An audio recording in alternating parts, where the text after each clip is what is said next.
Hi friends, ಬ್ರೋಝೋನ್ ಕಡೆಯಿಂದ coupon ಏನ್ ಇಟ್ಕೊಂಡಿದೀನಿ ಅಂತ ನೋಡ್ತಾ ಇದೀರಾ. ಏನು ಇಲ್ಲ, ತುಂಬಾ ಜನ ದುಡ್ಡು ಕೊಡ್ತಾ ಇದ್ರು. ಲೈಕ್ ಎಲ್ಲಂದ್ರೆ ಅಲ್ಲಿ ದುಡ್ಡು ಇಟ್ಬಿಟ್ಟು ಅದನ್ನ ಪಿಕ್ ಮಾಡಿದ್ರೆ ನಿಮ್ಗೆ ದುಡ್ಡು ಸಿಗ್ತಾ ಇತ್ತು. ಇದು ನಾವು ಕೂಪನ್ ಮಾಡಿದಿರಿ. ಈ ಕೂಪನ್ ಹೆಂಗೆ ಅಂದ್ರೆ, ನಾವು ಒಂದ್ ಪ್ಲೇಸ್ ಅಲ್ಲಿ ಇಕ್ತೀರಿ, ಆ ಪ್ಲೇಸ್ ಹತ್ರ ಹುಡುಕ್ಬಿಟ್ಟು ಯಾರು ಈ ಕೂಪನ್ ಎತ್ಕೊ ಬರ್ತಾರೋ 30 days ಅವೈಲೇಬಲ್ ಇರುತ್ತೆ. ಹಾಯ್ ಫ್ರೆಂಡ್ಸ್, ಬ್ರೋಝೋನ್ ಕಡೆಯಿಂದ ಇವತ್ತು ಒಂದು 1000 ರೂಪೀಸ್ ಕಾರ್ಡ್, ಗಿಫ್ಟ್ ಕಾರ್ಡು ಒಂದು ಕಡೆ ಇಕ್ತಾ ಇದ್ದೀರಿ. ನೋಡೋಣ ಎಷ್ಟು ಬೇಗ ಕಸ್ಟಮರ್ ಬರ್ತಾರೆ ಅಂತ ವೆಯ್ಟ್ ಮಾಡೋಣ. ಒಂದು ಕಸ್ಟಮರ್ ಇಬ್ಬರು ಬಂದೇ ಬಿಟ್ಟರು. ನೋಡೋಣ, ಹುಡುಕ್ತಾ ಇದ್ದಾರೆ. ಸೂಪರ್.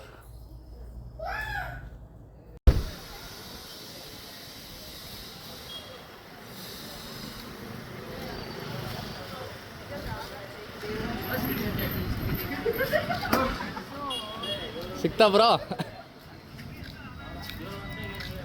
ಕಾರ್ಡ್ ಸಿಕ್ತಾ? ತೋರಿಸಿ. ನೀವು ಯಾವಾಗಾದರೂ ಬಂದು ಇವಾಗೇ ಹೋಗಿ ಪರ್ಚೇಸ್ ಮಾಡೋದು, ಓಕೆನಾ? ಪಾಪ ಮಗುನ ಎತ್ಕೊಂಡು ಬಂದಿದ್ದೀರಾ. ಜಸ್ಟ್ ಇವಾಗ ತೊಗೊಳೋದ್ರು ಬ್ರೋ, ಜಸ್ಟ್ ಇವಾಗ ತೊಗೊಳೋದ್ರು.